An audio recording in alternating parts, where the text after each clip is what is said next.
Now, what's amazing about the algorithm is that no matter what a government thinks, or what a religious group thinks, or your parents think, the algorithm can reach you.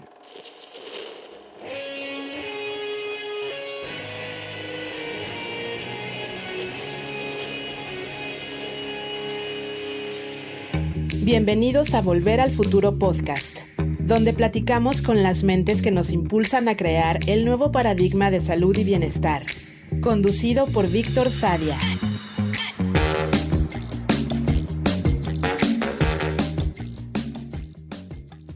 Alex Dwek is the Chief Operating Officer at Nas Company, leading operations for Nas.io and Nas Academy. With a background in strategy and operations, Alex held leadership roles at Grab and Uber across Southeast Asia. He's a chartered accountant and a graduate of the University of Manchester, currently based in Singapore.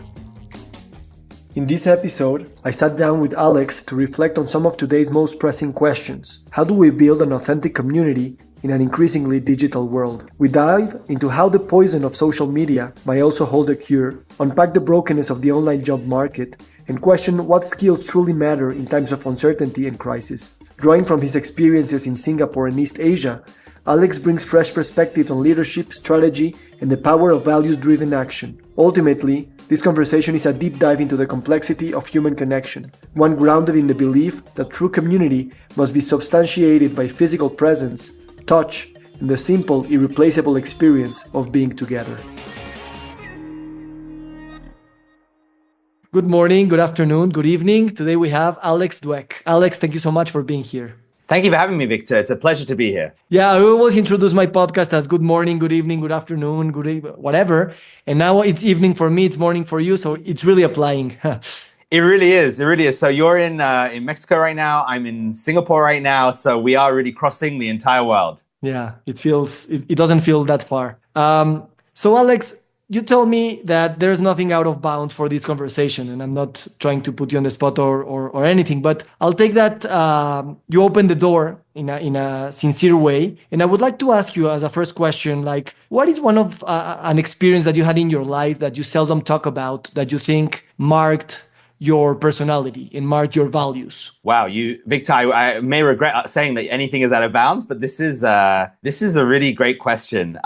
If it's something I've never talked about, I think one of the big turning points for me was actually as a 18, 19-year-old. I was at college, university in the UK, and I remember a very good friend of mine.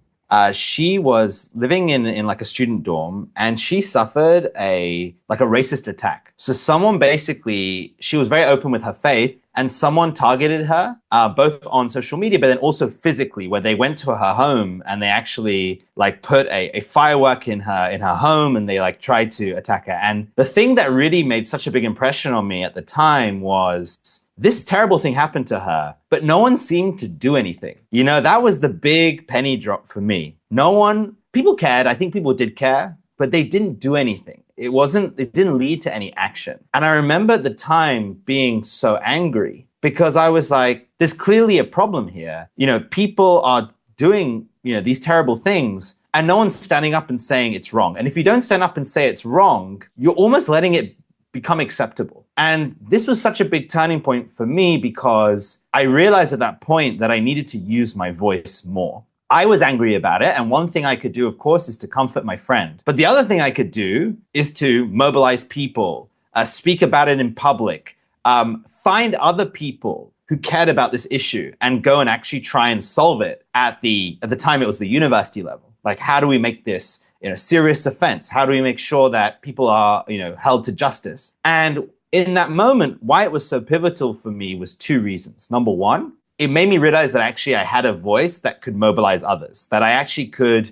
speak in public, that I could motivate other people. And I'd never been inclined to do that before. The second thing that I realized, and I still believe this to this day, even in the most crazy times in our world, which is there is a silent majority that are rational, sensible human beings, that believe in moderation, that believe in what's right and what's wrong, that have values that I would say are shared, as, whether they're shared on things like, They could be shared on religion. They could be shared on just like, ethics that are in the Judeo-Christian world, right? Of what's right and what's wrong. Most people have sensible views. The problem is that most people who have these views are silent. And so I think after that moment, I almost committed the rest of my life to trying to be that public voice of moderation in different ways. So today we can talk about it, how I do it today with Nas, but before that, there were other things I was involved in. But I realized that the silent majority need to speak up more. Mm-hmm.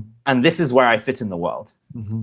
Why do you think that at such an early age, 18 years old, this shook you in that way? Like, you could probably be one of those persons who say, okay, this is the world as it is. I'm just stepping into the adult world. These things happen. There's nothing much to do. I'll just keep silent or whatever. Why do you think in your family history or in some way this really affected you and gave you the strength to speak up? Because it's not obvious. Interesting. I think there may be two elements to my personality and maybe family history. So the first part is I'm an incredibly rational and logical person. So even if someone holds a very contrarian view, if they can explain it logically to me as to why they hold that view, I'm actually a very open person and I'm very receptive to these ideas. I think where I personally have always struggled is when there is no clear logic explained. So in the case that I mentioned, there wasn't really a clear logic in my mind as an 18-year-old as to why no one did anything, right? It didn't make sense to me. And that made me angry. So I think that was one element. I think another element that, I don't really speak much about is, maybe this drove the logic element, is that, as a growing up as a young kid, my mom actually was quite sick. She suffered from, and she still does, from multiple sclerosis. And she was actually very, bedbound, basically. And she had a lot of major side effects from the medication that she took. And I think as a young kid, again, I didn't understand why, right? And that, I think, probably made me angry, if I'm honest, And so as a result, the consequence of that was to be extremely independent in my thought process, independent in the actions that I take. And that's maybe why, if I was to guess, I haven't actually really discussed this with a therapist or anything, but I would imagine that this is maybe what led me as an 18-year-old to take matters into my own hands independently. But interesting, just reflecting on this in the conversation, I think the other element is really around modeling on others. So I think that what I was privileged in seeing as an 18-year-old was seeing other people in my community being leaders, right? Seeing other people in my community who were philosophers, who stood up. And I think this is what's really missing, I think, in some areas of society, which is it's really hard as a young person to be able to stand up and do something without having that role model. For me, I was very fortunate. I had one or two role models that I really looked up to who were doing it. And I said, well, if they can do it, I can do it as well. So it wasn't sort of entirely in my own brain. Okay. I think it's easier today with the internet to have these role models, even outside of your social group or where you live. But I think I'm 37. So in my era, we were kind of at the cusp of the digital age, right? We were pre and post. We didn't have YouTube to quickly look up our heroes. So yes, it was definitely a factor. Okay. What I see is also that, I don't know, your mother, and thank you for sharing that part of her story, that she inherited you that strength, of moving forward in the world of unexplained and very awful things like MS, right? Yeah. I don't know her, but I assume that some sort of strength must have come from her, so that you believe in yourself in that sense. Absolutely. I mean, I have to say, I have a lot of admiration for her. And just to share a little bit more information for those who are listening or watching, at her worst, she couldn't even get out of bed. Those 2-3 years where she was unable to even go to the bathroom. Today, she's able to live, I'd say 80% like a person who has no conditions. She's walking around, she's able to travel. And so that took incredible strength from her. It's not just about what treatments you're on. It's also the mental strength. So I think you're probably right that was also a role model of how to be strong and how not to give up. Yeah. Well, thank you for sharing that part of the story. And let me ask you this, because the follow-up question, where I'm going. How conscious were you while growing up that you were Jewish? and that, Jews, I'm also Jewish. I grew up in Mexico City in a very close-knit community. And we, at least in Mexico, but I think in general, Jews are very self-conscious about, we are in a sense different. And we have that narrative of we have to fend for ourselves. How was it for you in the UK? And then I'll follow up.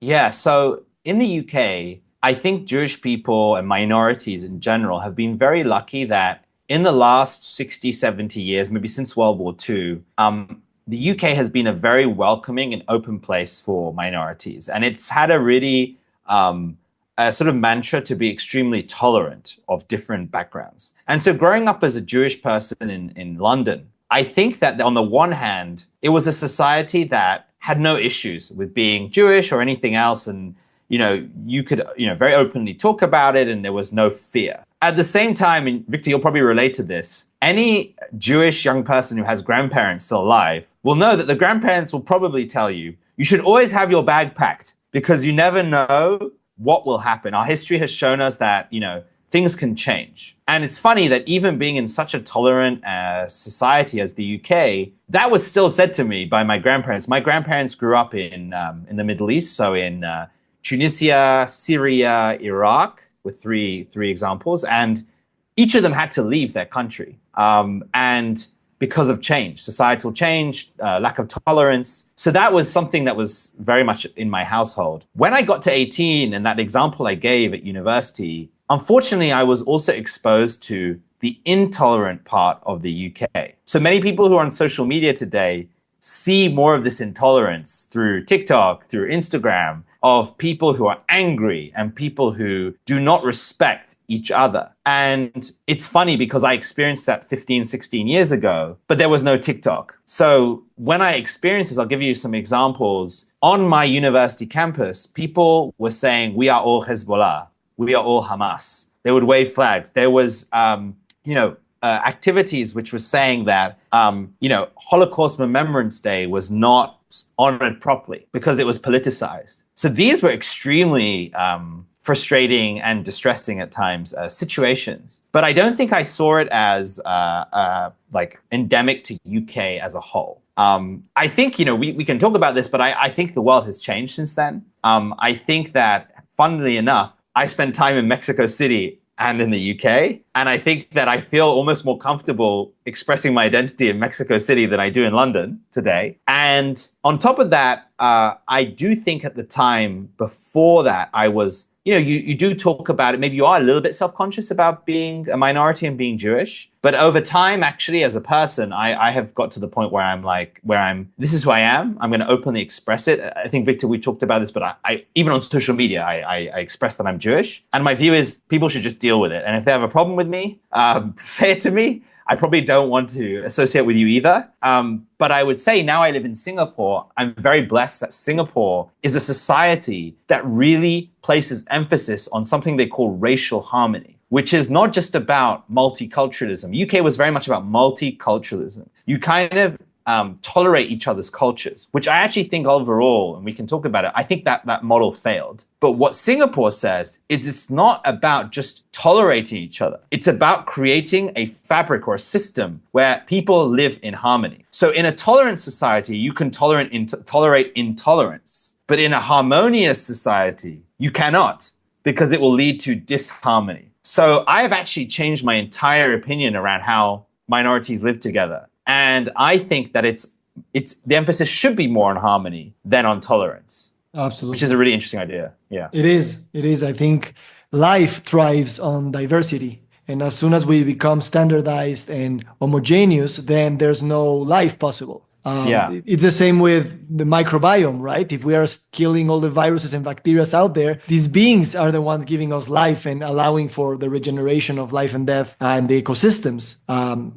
So 2 days ago, a person asked me, "What's your animal? Your power animal?" They were saying, "No, I'm a bat and I'm a lion." And I said, "I am a snail because I have my home in my back, right? And I'm ready to move. And I want to feel." Interesting. I want to feel like not very heavy, but light, right? Also, in the light of these fires in California, I've been really thinking about these things that we call home and the grounding our stuff gives us, which is amazing. But at the same time, is that we are not our belongings, and our house should fit in a sense a backpack, right? But let's talk on that topic, or you want to comment on that? Go ahead. I would say two things. Number one, it's funny. You should look at it's Chinese New Year this week. You should look at your Chinese zodiac. So it tells you a lot about, the animal and the association. And I do really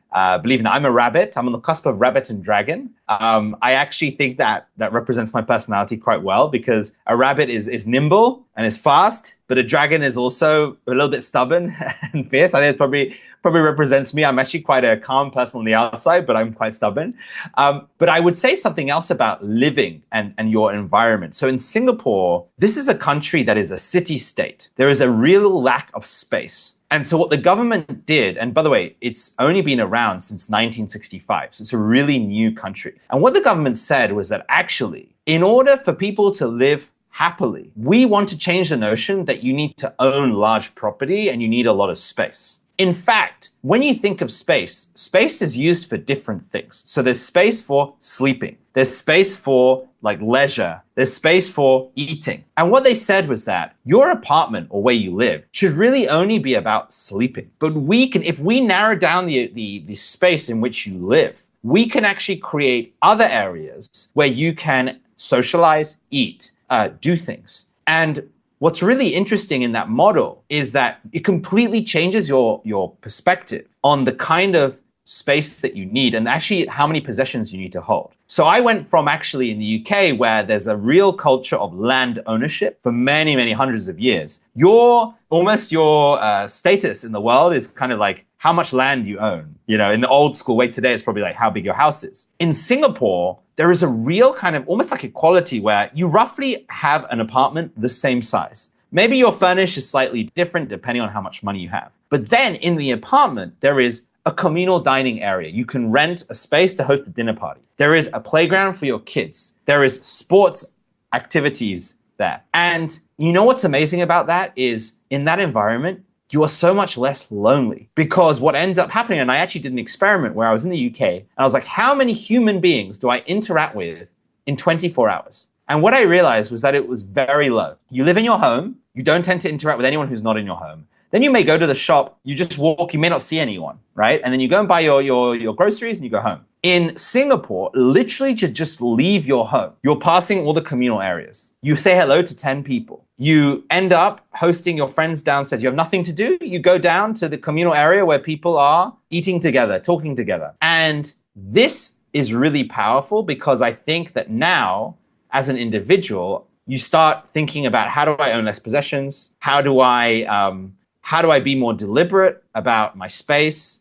And I'm now a strong believer in property ownership, and all these physical possessions are, as you said, they're just a weight on your back that actually, it's a disabler rather than an enabler. The more that you own, the more reasons you cannot actually have freedom and do things. So your goal in life is to actually minimize those constraints. And then I think it really empowers you. And this is something that Singapore has taught me a lot about. Wow. I love how the conversation is being weaved, because I wanted to get to this topic of community, and I wanted to ask you about Singapore, and everything is connected. So let's weave that with this idea of having a country like the UK vouching for tolerance, and for Singapore vouching for racial harmony, and building proactively something beyond the tolerance of being beside people who are different, right? Now let's scale this to the another country, which is the internet, right? And there you have all sorts of voices and channels.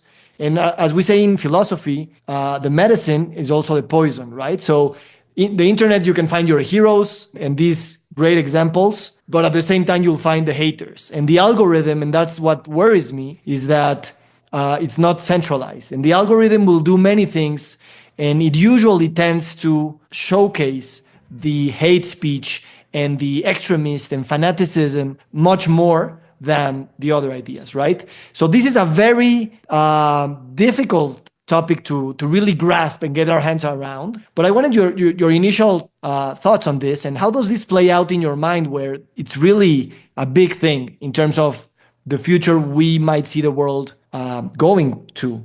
So I think we need to divide the internet up, actually, in this discussion. So the first thing is to talk about the social media platforms. So when the point you made about hatred is really spot on. And I wanted to explain a little bit about why hatred almost gets rewarded in the social media world. Ultimately, the goal of social media platforms is to keep users on the platforms. That's their goal.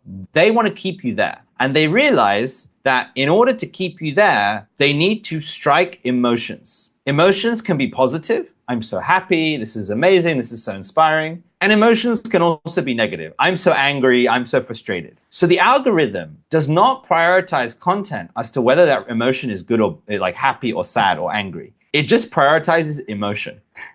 So I always say to people, if they see a piece of content that really upsets them, if they don't want to see more of that content in their feed, do not comment and like on it, even if you're like criticizing it. Because as soon as you do that, what you're sending the message to the algorithm is, I want to see more of this, or this video should be promoted. So social media rewards outrage. Now, you can look at outrage in two ways. You can say outrage is an incredibly negative thing because for people's mental health, state of mind, and it also can promote extremism. On the other hand, outrage is also a test of relevance. Victor, if I write a post, even no matter how controversial it is, if I am not relevant, people are not going to spark outrage, right, at what I say. So, at Nas Daily, we always say that, sometimes it's better to have angry people than to have no people at all. And this is something I think everyone should consider when we're talking about an issue. Now, the flip side of that is when you think about the internet, I would say today, on the one hand, we've never been more connected. The internet allows people of an interest. You could be in a village, right, in India, and you have a really specific niche interest that no one in your village cares about. And you can find 100 other people on the internet who also care about that, and you can connect with them, which is truly amazing. But at the same time, I also think we've never been more lonely, despite having all this connection. We doom scroll, right? We sit there and we look at other people's lives and we say, why is my life worse than what I see on the internet, which is normally not necessarily real?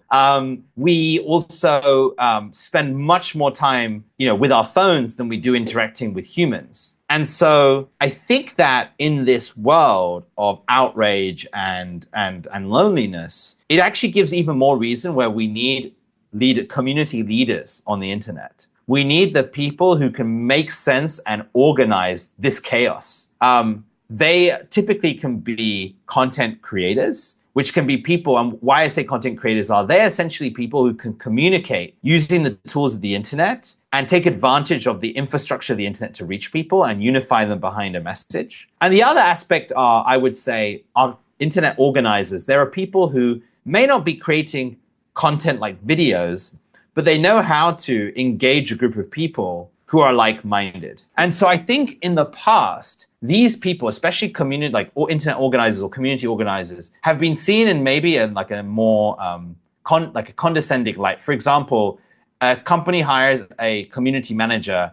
They're just looking at someone who just manages the Instagram account. I think in the future, the concept of a community manager is actually going to be much bigger than that. And they're going to be paid a lot more money, because the more people they're able to congregate, the more essentially money passes through this group of people, the more that value you're creating. And I think that becomes very interesting. So I think to summarize the answer to your question, number one, hate exists on the internet. It's real. It's a part of how the platforms work, but it can be channeled in a positive way. And also the way the internet's organized allows opportunity for people to bring together like-minded people. And I think this is really the future of commerce and business over the next 5 to 10 years. So how do you think, your examples in Singapore and London are illustrative? What do you think when you hear the word community, right? Because it's a word that we throw, right and left.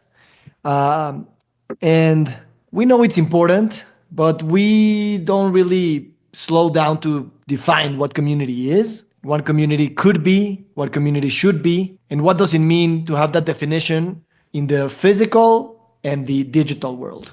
So I actually think community is unfortunately a very overused word, and it means different things to different people. If I was to try and define it, I would say communities are networks of individuals who tend to share some sort of common identity or value. And they typically congregate around each other and codify a set of rules and norms to which they abide by. And what's very interesting is you could take religions in that way. So you could take Christianity, Judaism, Islam, and you could say that kind of makes sense. A Christian community has a group of like-minded people who their codified rule could be the Bible and also the rules of Christianity. And they all kind of congregate with a specific goal, which is to serve God and to live a fulfilling life. What's also interesting about a network is that countries are also communities. So a country also has a group of people who their shared value is they live in a specific geographic location, and they typically share some sort of cultural norms,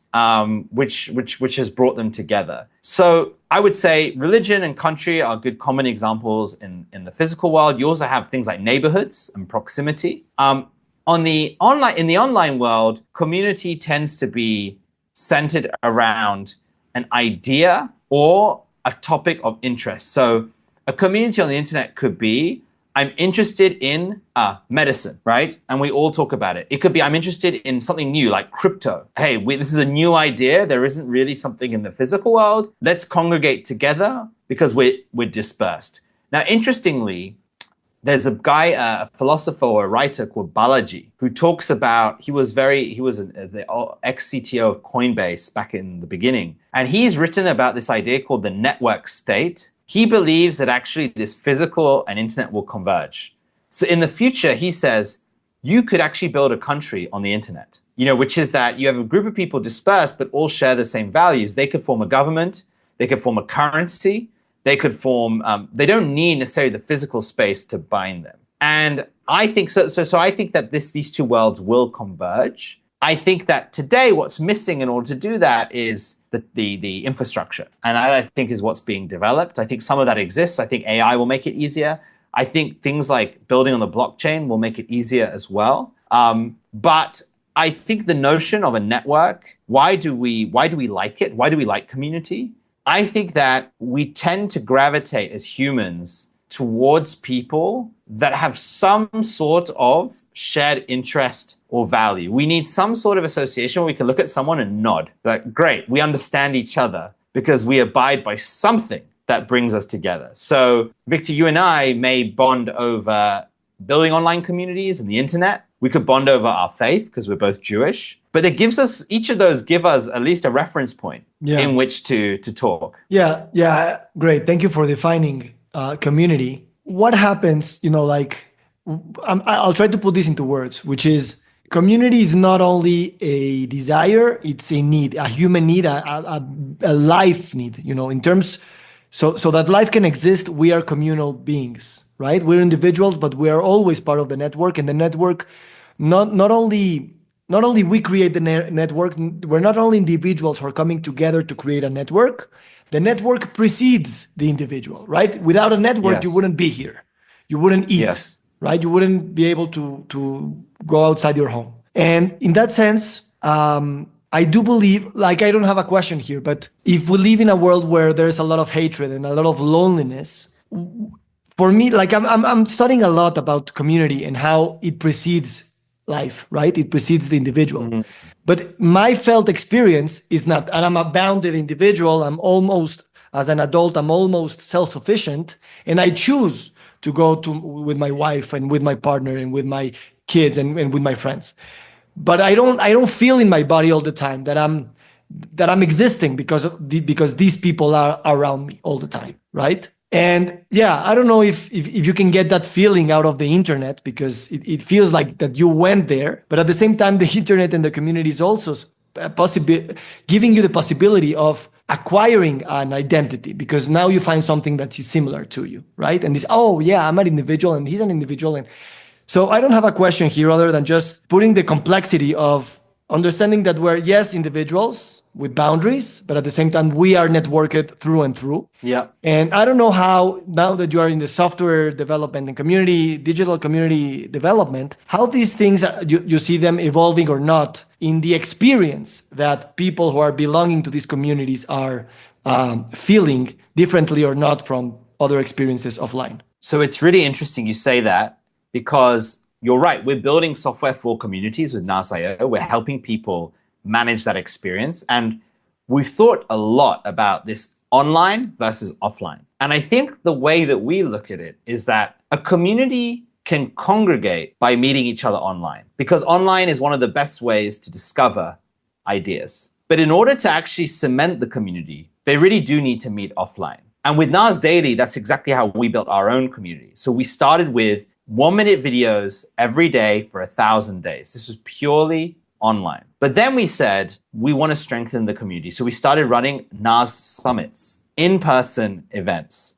In fact, actually, when we did the 1,000-day journey, we used to hold meetups in every country we went to as a way to meet people on the ground, crowdsource video ideas. So there was always a physical element going through, but the cementing of the community was absolutely in-person. So when we designed Nas.io, we actually said we want digital products on there, but we also want to be able to create physical experiences, and a community should do both. And I know, Victor, for you, for example, with Amev, you have both the online community and you have the physical experience. And I think those two are so complementary. So I do absolutely sign up to that approach. Yeah. That, this tranquilizes my nervous system, because I sometimes feel that there are people who believe that the online community will replace the offline community, and I think it's biologically impossible. And yeah, I think it's just a matter of talking more about this, right? Because at the end of the day, if we don't, we lose ourselves. Like, for example, I live away from the city. And in the pandemic, I moved away from the city where I met all my friends every week, right? And I'm very good at making friendships over WhatsApp. Like I allow myself to be vulnerable. I won't block you if you send me a 5-minute WhatsApp audio, right? I'll hear you out and I'll then express myself. But I was falling into the trap that I could substitute my offline life with the online one.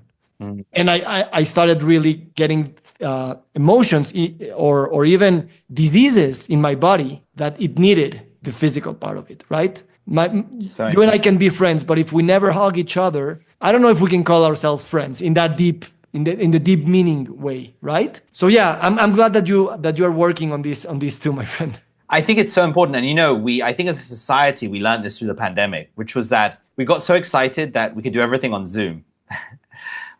Companies were like, we don't need to go back to the office. We don't need to. And you know what? Most of that has been reversed. And I don't think it's a control thing. I think there are some arguments, it's a control thing. But in the sense of building a startup, one of the things that we realized when we were entirely remote was that a lot of innovation happens through, they call it the water cooler conversations. It's those serendipitous interactions that just lead to random conversations, ideas, sparring off each other. If you get on a Zoom call, if let's say you and I have a 30-minute Zoom call, we're going to go through an agenda because we have 30 minutes, let's get through it. We don't have time for spontaneity. But if we're sitting together, in Mexico City having a coffee, there's a lot we can talk about. And so that is an essential part of forming community, actually. And I think that's why I do. I'm not just saying it because I believe it. I also have experienced it as well. Yeah, I'm happy that a big company such as yours is thinking about this, and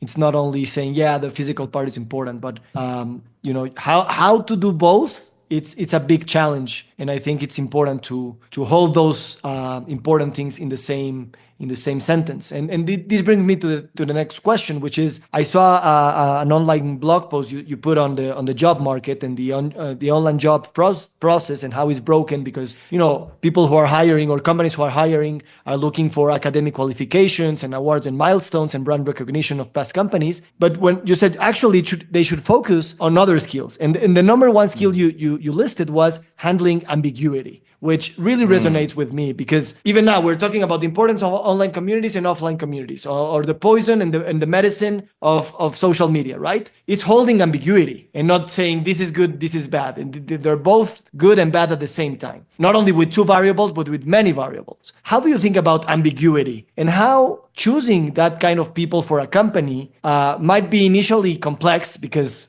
what does that really mean? But how does that evolve in a culture where ambiguity and uncertainty is praised, right? Wow, it's a good question. Look, I think on the online job process, what I was saying, you hit the nail on the head, which is that if you're trying to work in an industry that's extremely innovative and new, past qualifications do not tell you whether that person can adapt to the change. That is sort of the essence of it. So then the question is, how do you assess ability to handle ambiguity? It's actually a really hard thing to assess for. I think there's a few ways you can. I think, first of all, this is really going back to your very first question that you asked me. Handling ambiguity is really shaped by the experiences that you have. So I think if I look at my ability to handle ambiguity in the working world, it's because of a few experiences I had in early companies I worked for that went crazy, that changed, and I was like, wow, it was not so bad. You build resilience. So I think to test that, you need to see, number one, have people gone through ambiguity before? If they've gone to the perfect high school, the perfect Ivy League institution, they've got the perfect job, they never experienced failure in their life, the chances that they're going to handle ambiguity is going to be very low. So actually, I embrace, when I interview people, failure. I embrace when someone didn't succeed. And what I'm interested in about is how did they respond to that? So that is one part that I think is important. And I think the second part around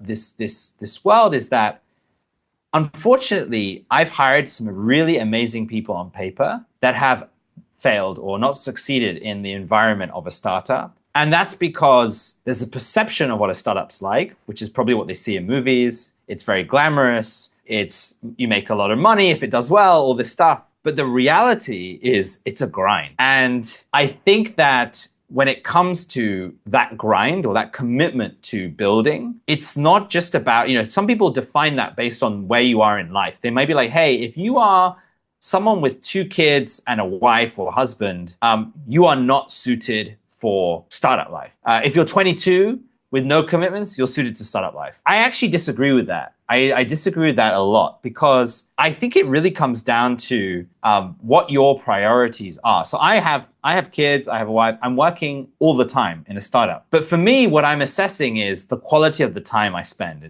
I'm not spending whether my job is 9 to 5, I'm looking at, how much when I do not work, am I actually present in my family's life? And so these are the things that I look for when I look at and assess an individual. And I think a lot of people get overlooked just because they're like, oh, this person is 35, they can't work at a startup. Or as you said, this person doesn't have a good GPA. But I don't think that's how the world's going to work, especially with AI. I know it's a buzzword, but I really do believe that, again, handling ambiguity is going to be so critical when every traditional job is changed, because you're going to have an AI agent that's going to assist you. This is just going to flip on its head what is considered work from a human and what is going to be done by a machine. And in that world, we have to be good at learning new things, not good at one specific thing. And we're going to have to be good at being like, excuse my language, shit, everything that I've done in the past is now obsolete. And okay, great. But we have this amazing new technology, which allows us to do things 3 times as fast and with greater precision. How do I now utilize that? So this is the world we're going into. So I think actually this is only going to become more important. Yeah. Tell me something on the personal side. How do you handle ambiguity? And what are the things that trigger you the most when there's ambiguity in your life? And what do you do? So the way I've approached difficult, risky, challenging decisions is I ask this one simple question. I ask, what is the worst that can happen? If everything goes wrong and we're in the doomsday scenario, what's the worst that can happen? And then I ask a second question, which is, can I live with this worst case scenario? As long as I can live with it, then actually the worst case is not so bad. So for example, when I made a decision to join Nas Company, it was a startup with just a handful of people. It had no funding. It was a very risky decision for someone who I just had a newborn baby. But then I said, okay, what's the worst that can happen? Well, the worst thing that can happen is after a few months, we run out of cash and the job doesn't exist. But at the same time, I would have learned so much about how to operate at this very early stage. And you know what? I have confidence in my skill set that I'll find another job. So then I was like, you know what? The worst case scenario is really not that bad. I can live with it. So I think handling ambiguity is being tolerant of the worst case scenario. And I think the second thing is sometimes we reward persistence. We say, just being persistent and not giving up is a great thing. But actually, one of my biggest reflections in startup life is sometimes persistence is the wrong decision. Because if you keep persisting down a path that is not the right one for your business, you're not going to learn. So actually, it takes courage to stop and say, this is the wrong path. We need to make a change. We need to give up on this path. We need to pivot the business. We need to do something else. And it's almost counterintuitive to everything that at least I had learned. So how do I deal with ambiguity in that sense? I think the second part is just being open to saying that everything we're doing is entirely wrong and to not take it personally and to say this is just part of the journey. Wow. I needed that. Thank you. It's hard. Yeah, it's hard, but at the same time, I like it because, as you said, you are a very rational person, and these rational questions are very generative, right? And it curbs the instinctual fear that that ambiguity entails. So yeah, let me just go back for an important question that I wanted to ask you, and regarding online communities. And let's say that an online community forms around a specific topic, and money is moving hands, right? They pay to belong to a community. I don't think it's a conflict of interest, but how to balance scalability, bringing more people in, bringing more cash in, while maintaining transparency and this feeling of belonging when there's an economic transaction, right? Because the money really changes the psychology and asks questions of why am I here and why is this money being asked from me? And what am I expecting back because I put my credit card in? So I see where I'm getting at, right? How does the money question play in maintaining authenticity in a community? So first of all, it's a question that a lot of community builders ask. And I think it comes down to the fact that when you build a community that's free, for example, you do it for just the intentions are always the right intentions, which is that I want to create a fantastic experience with like-minded people, and I want them to really appreciate and have something meaningful. But ironically, when we talk about paying for something, we go into this transaction relationship and we say, oh, transaction can be a negative thing, and paying for something means, the relationship changes. I think the truth is that nothing that's really valuable should be free, actually. If you are running the community, Victor, you're putting so much effort into this. You're putting so much of your life, you care about it, you're cultivating it, you're nurturing it. The truth is that if it's free, you're not going to be able to do it forever. You're just not, because humans have needs. You need to, put food on the table, right? At the end of the day, that costs money. So ultimately, if something is free, my view is that it will eventually die. And so when you look at it in that way, earning money from a community or transacting is about survival. It's about making it sustainable. Then the question is, what is the relationship between that payment and what they offer? So one of the things I say to a lot of community builders is, the first really important thing is transparency. Be open with your community. Say, hey, running this community that you really enjoy takes 15 hours a week of my time. This takes a lot of effort. This is all the things I'm doing behind the scenes. And I want to make this community be able to thrive. I want to introduce these 10 new things. I want to be able to give us an admin to be able to help us run it. I want to be able to go to the market and bring lots of exciting new things to you. And the only way I'm going to be able to do that is by bringing in income. When you explain it in that way, you'd be surprised how many users will resonate with that and be supportive of it. Now, the question is, of course, there are questions on how much to charge and what, but that can be something that you can present to your community and actually democratically decide. Now, if the community rejects paying, there are two factors to consider. Number one, is it because they don't see enough value in what you're offering? Well, that's really important to know. There's no point being in denial about that and just say, I'm never going to ask because I don't want to address that question. The other reason could be that it's like means tested, meaning that maybe the community, the people cannot afford to pay. Now, if it's the latter, which I see a lot in like nonprofits, then I would recommend that you still have a funding source, but maybe it doesn't come from those people. This is when you can partner with organizations, brands. There are other business models you can use. But the point is that every community should have revenue. I believe this very strongly. Now, how you use that revenue. So I see some people on the internet, unfortunately, who take advantage. They promise the world and then they don't deliver. They'll say, hey, I'm going to make you rich. They'll charge money and then it's not true. So I think as a community builder, community owner, you need to understand that your goal is sustainability and retention. So it's not about maximizing how much money you make on day one. It's about making an experience where you continue to make money. The truth is a good community makes actually a little bit of money at the beginning, and then it grows over time, just like a business. A community is like a company. So avoid going for the get rich quick, pump and dump.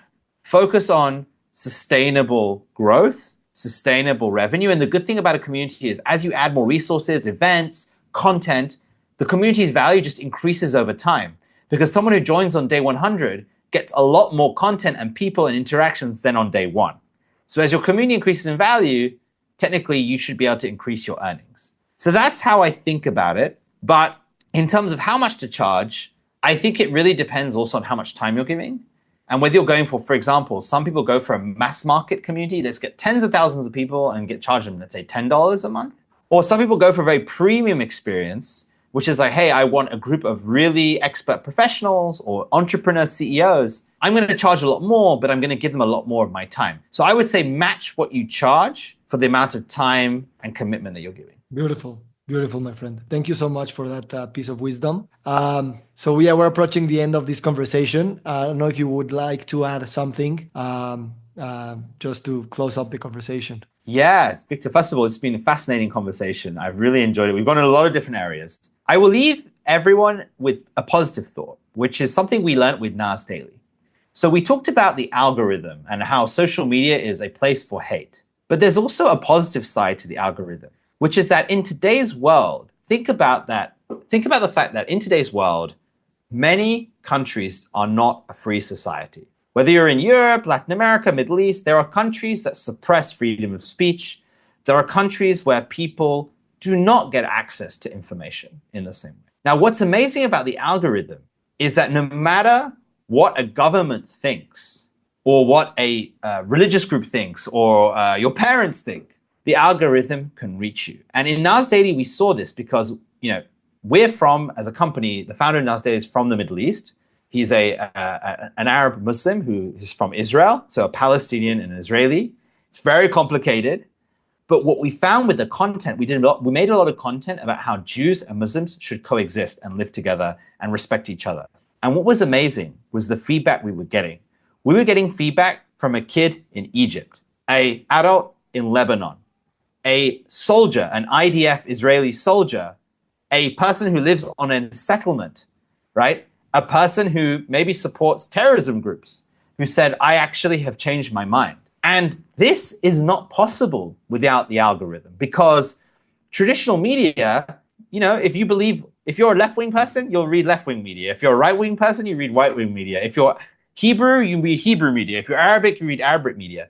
But what's amazing about content is that it's not about who you follow anymore with the algorithm. It's about how you behave. So if you stop scrolling, the algorithm will send you that content. So Nas Daily was able to promote a positive message and thanks to the algorithm, able to win hearts and minds that would otherwise never be exposed to a positive message. So this is our opportunity. All the voices of moderation.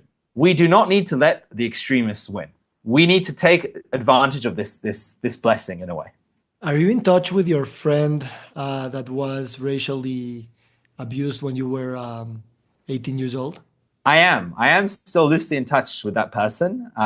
Yeah, what do you think? Is this something Yeah, I should be doing? I think you should tell her how that experience really influenced you, because in that influence it's permeating your business, your communities, me, and that event. I wouldn't say that event really marked not only your life but probably others.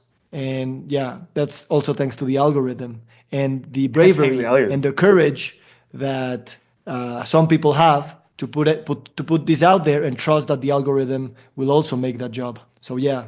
Yeah, no, I think that's a really good point. And I am grateful. Sometimes difficult situations lead to long-term positive outcomes. So I think right now in the world, no matter where you are in the world, it feels right now a period of uncertainty, instability, a lot of friction. But I think this will hopefully inspire the young Alexes and Victors of the world. I hope that there is someone sitting there who's also 18 who uses this as a source of motivation to do positive things. And if that happens, I think the world, the world will only be in a better place when we sit here in 10 years' time. Beautiful. I read a short quote a few days ago that says that darkness, if you can characterize our times as of dark times, darkness, it's a light that it's just wishing and hoping to be observed and shined upon. So yeah, I love Alex, that thank you quote. so much. And Thank you, I really Victor. appreciate you, appreciate your work, appreciate your smile, which is ubiquitous.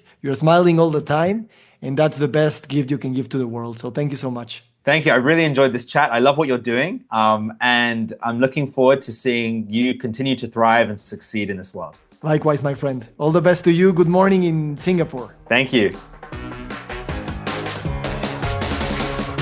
Nos encantaría recibir tu retroalimentación de estos podcasts para continuar generando contenidos que te sean útiles e interesantes. Si puedes, déjanos un comentario en la página web victorsaadia.com.